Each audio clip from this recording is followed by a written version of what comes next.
Assalamualaikum warahmatullahi wabarakatuh. Perkenalkan, nama saya Salvia Alfadila dengan NIM 230306049. Saya dari Prodi Peternakan Fakultas Pertanian Universitas Sumatera Utara.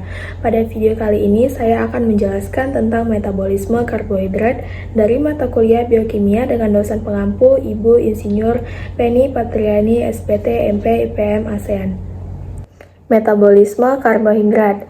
Yang pertama itu pengertian dari metabolisme. Metabolisme adalah serangkaian proses biokimia kompleks yang terjadi di dalam sel-sel tubuh makhluk hidup, termasuk manusia. Proses ini memungkinkan organisme untuk tumbuh, berproduksi, mempertahankan struktur, dan merespon lingkungannya.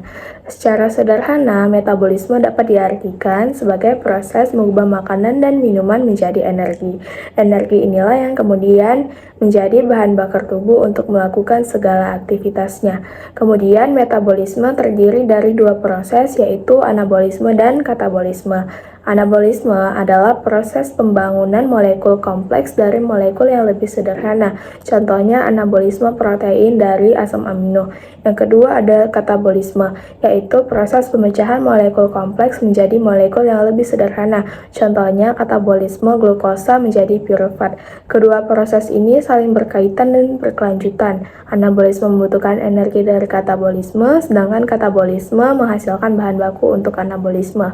Kemudian selanjutnya, apa itu karbohidrat? Karbohidrat adalah salah satu makronutrien penting yang dibutuhkan tubuh dalam jumlah besar untuk menghasilkan energi. Secara umum, karbohidrat adalah senyawa organik yang terdiri dari atom karbon, hidrogen, dan oksigen.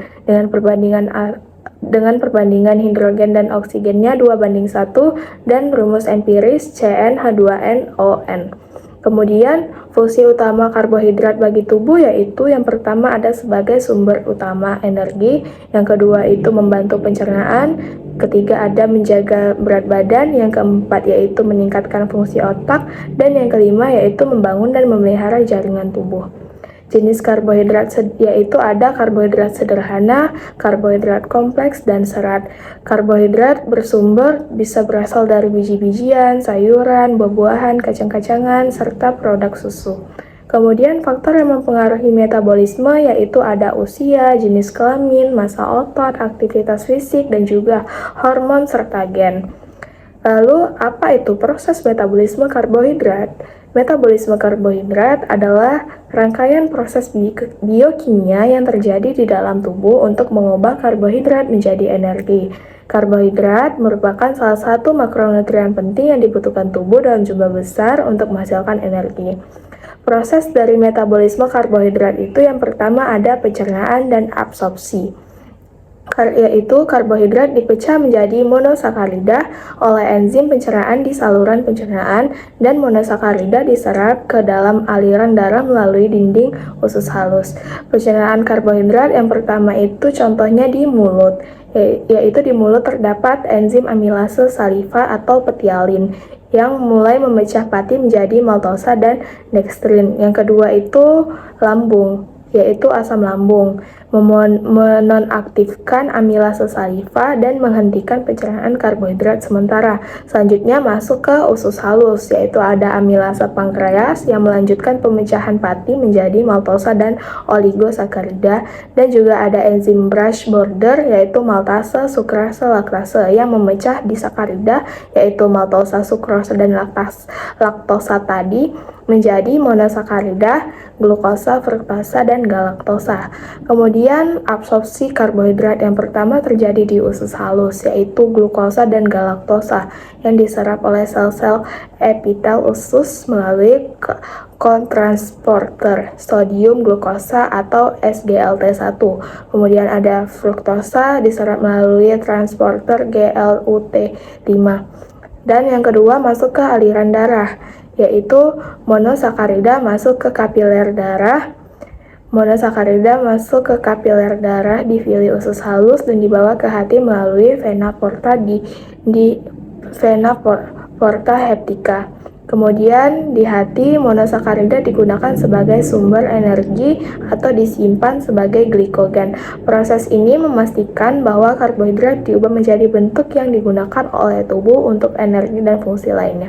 Yang kedua, ada tahapan glikolisis, yaitu glukosa diubah menjadi 2 molekul pirufat di sitoplasma sel dan menghasilkan ATP serta NADH. Yaitu terjadi fase investasi energi ya.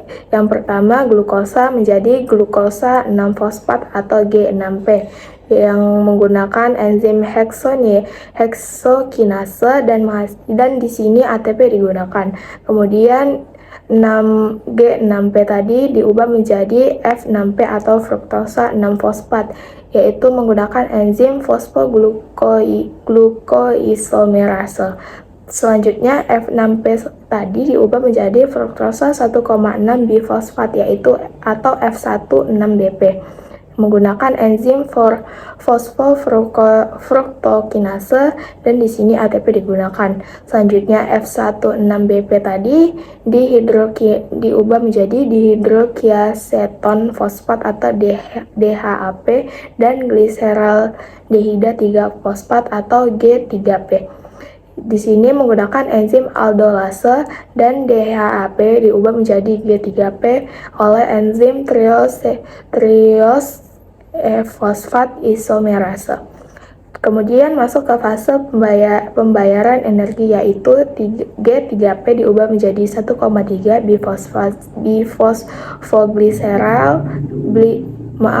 bifosfogliserol atau 1,3 BPG. Di sini menggunakan enzim gliserdehida 3-fosfat dehidrogenase dan NADH dihasilkan. Kemudian 1,3 BPG tadi diubah menjadi 3 PG dan menggunakan enzim fosfogliserat kinase dan ATP dihasilkan. Kemudian 3 PG tadi diubah menjadi 2 fosfogliserat atau 2 PG menggunakan enzim fosfogliserat mutase dan 2 PG tadi diubah menjadi fosfoneolpirufat atau PEP dan menggunakan enzim enolase. Kemudian PEP diubah menjadi pirufat yaitu menggunakan enzim pirufat kinase dan ATP dihasilkan.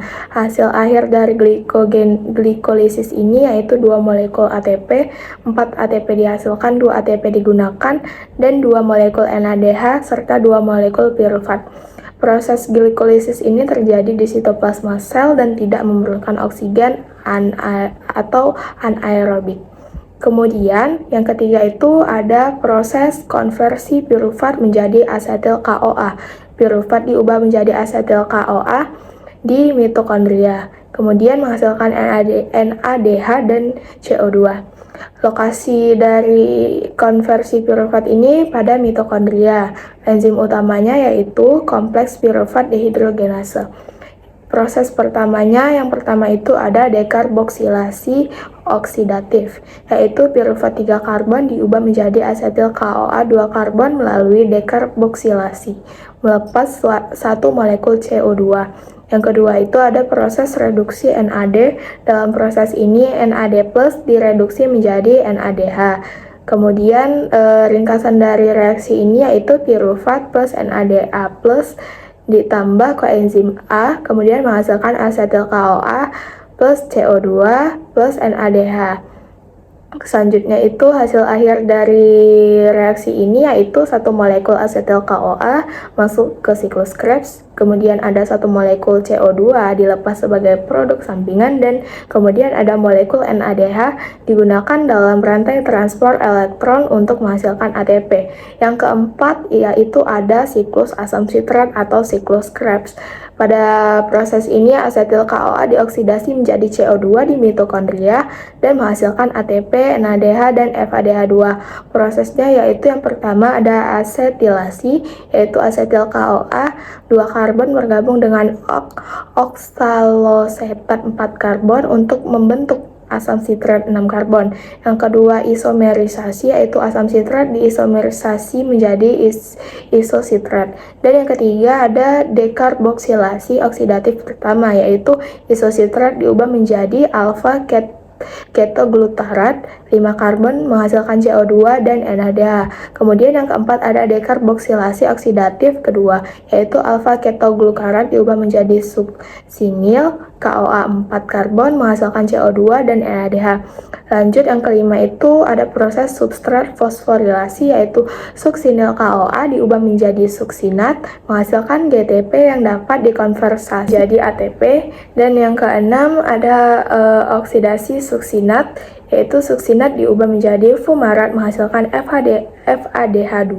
Kemudian yang ketujuh ada hidrasi, yaitu fumarat diubah menjadi malat melalui penambahan air. Dan yang terakhir itu ada oksidasi malat, yaitu malat diubah menjadi oksaloasetat dan menghasilkan NADH. Setelah satu putaran siklus Krebs, asam oksaloasetat yang dihasilkan pada tahap terakhir akan digunakan kembali untuk memulai siklus baru, dan proses tersebut dapat berlanjut secara berulang. Siklus Krebs menghasilkan energi dalam bentuk ATP, NADH, dan FADH2 serta menyediakan prekursor metabolik untuk berbagai reaksi dalam tubuh.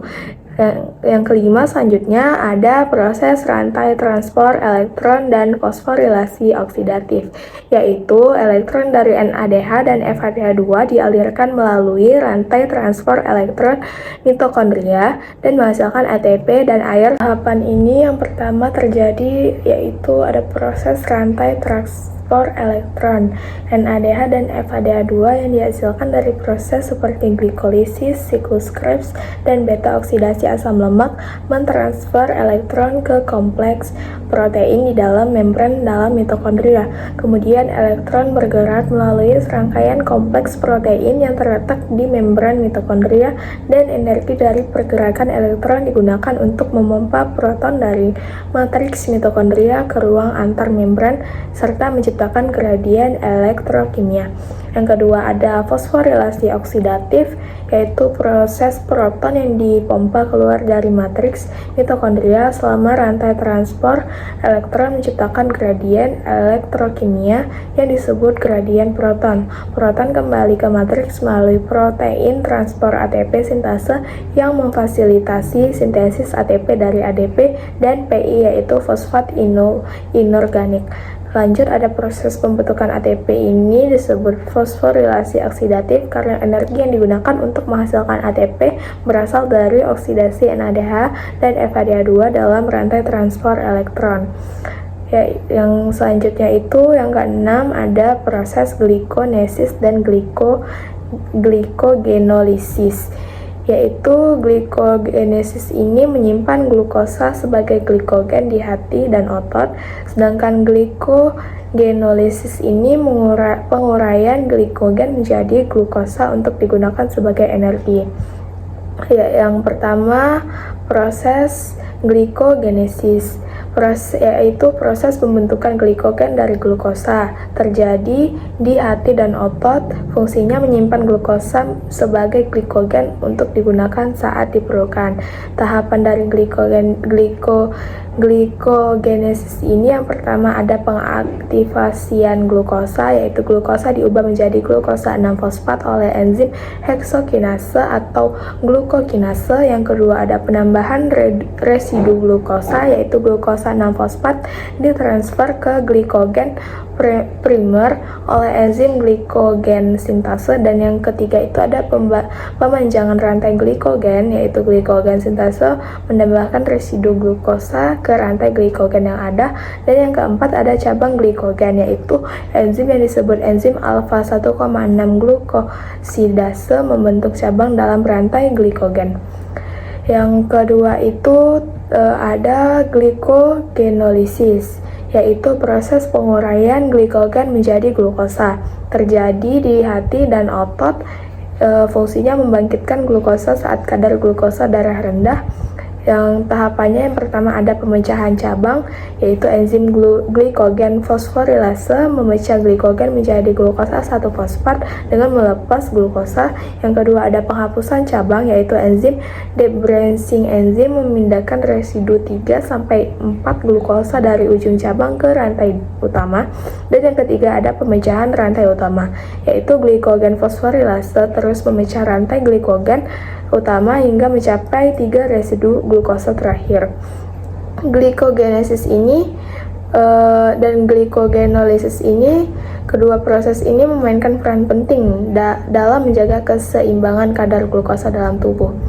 Selanjutnya ada tambahan yaitu proses gluconeogenesis, yaitu proses pembentukan glukosa dari prekursor non-karbohidrat seperti asam amino dan gliserol terjadi di hati meskipun juga dapat terjadi di dalam sel lain, yaitu fungsinya memastikan pasokan glukosa yang konstan terutama saat kadar glukosa darah rendah atau dalam situasi puasa.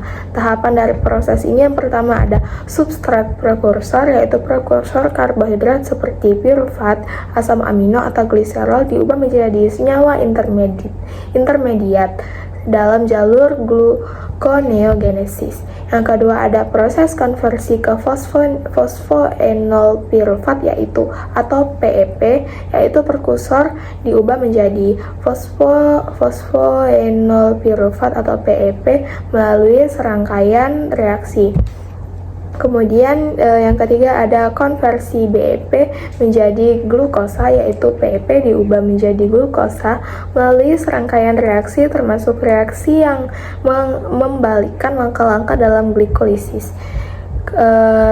Selanjutnya ada regulasi, yaitu gluconeogenesis diatur oleh berbagai hormon. Demikian video singkat tentang penjelasan metabolisme karbohidrat dari saya. Bila ada kata-kata yang salah atau penjelasan yang kurang dipahami, mohon dimaafkan. Billahi taufiq wal hidayah. Wassalamualaikum warahmatullahi wabarakatuh.